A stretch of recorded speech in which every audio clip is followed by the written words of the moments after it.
2017 година одбележаа многу важни настани пред се на политички план. Токму за тоа ќе говориме во ова издание на Тема на неделата. Годината започна неизвестно, не се знаеше кога Македонија ќе ја добие новата влада, бидејќи мандаторот Никола Груевски не успеа да постигна договор со неговиот дотогашен коалиционен партнер ДУИ. Пред лидерот на СДСМ Зоран Заев да ја добие својата шанса, се случи 27 април и насилството во собранието, кога поддржувачите на иницијативата за заедничка Македонија влегоа во законодавниот дом.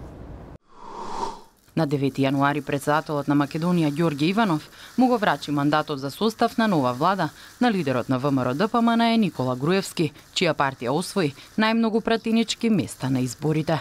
Постизборните математики покажуваат дека на ВМРО-ДПМНЕ доволни ќе му бидат пратениците на ДУИ за формирање на нова влада. Но двете партии не успеа да постигнат договор поради инсистирањето на ДУИ за рамноправна употреба на службениот албански јазик, интеграцијата во НАТО и во Европската унија и продолжување на мандатот на специјалното јавно обвинителство.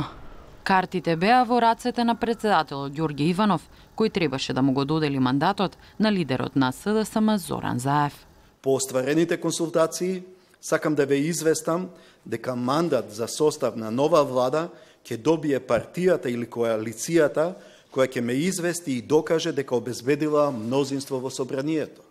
Кон крајот на февруари Заев му ги предаде на Иванов подписите од 67 пратеници од СДСМ ДУИ, Алијансата за албанците и Движењето БЕСА. Но ниту Иванов брзо го врачи мандатот, ниту имаше мирен и брз трансфер на власта.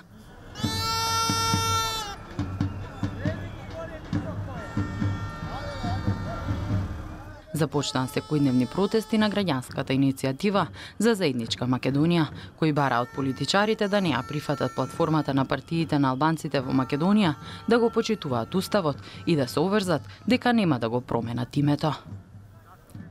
Ситуацијата кулминираше на 27 април, кога се случи инцидент од огромни размери. Се започна кога пратениците од парламентарното мнозинство во тензична атмосфера го изгласаа Тала Џафери за председател на собранието.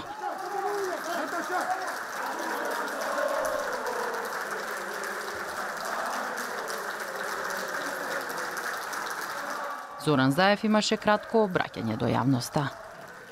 Почитувани граѓани, моја земјо, нека ни е честито изборот на нов председател на Собранието на Република Македонија и нека ни е со среќа на сите. Благодарам. Откако демонстрантите ја дознаа веста, насилно влегоа во собраниската зграда. Председателот на СДСМ Зоран Заев, пратениците Радмила Шекеринска и неколку други од таа партија, пратеникот од Алијансата за албанците Зијадин Села беа повредени. Конечно на 17 мај, председателот му го врачи мандатот на Заев. Преговорите за состав на нова влада завршија кон крајот на мај, а во неа влегоа сите партии кои учествуваа во нив, освен БЕСА. Во втората половина на годината наред дојдоа и локалните избори, на кои убедлива победа оствари СДСМ и коалицијата.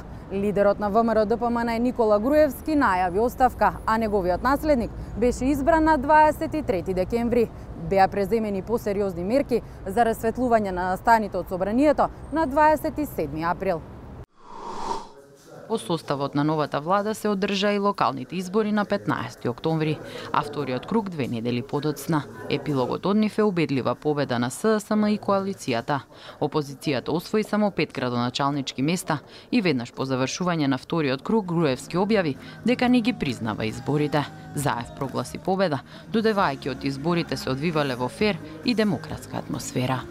Кон крајот на ноември беа преземени и мерки за одговорност за насилствата во собранието на 27 април, кога 36 луѓе беа осомнишени за терористичко загрозување на уставниот поредок и безбедноста. Меѓу приведените беа поранешниот министер за внатрешни работи Митко Чавков и 6 пратеници од опозицијата.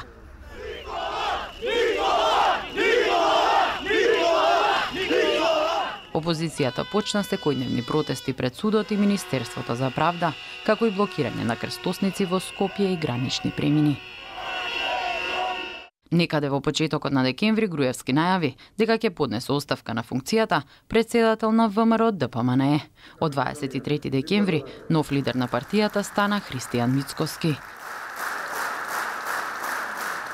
Домашната политичка сцена беше зачинета и со поголем фокус на новата влада на надворешен план.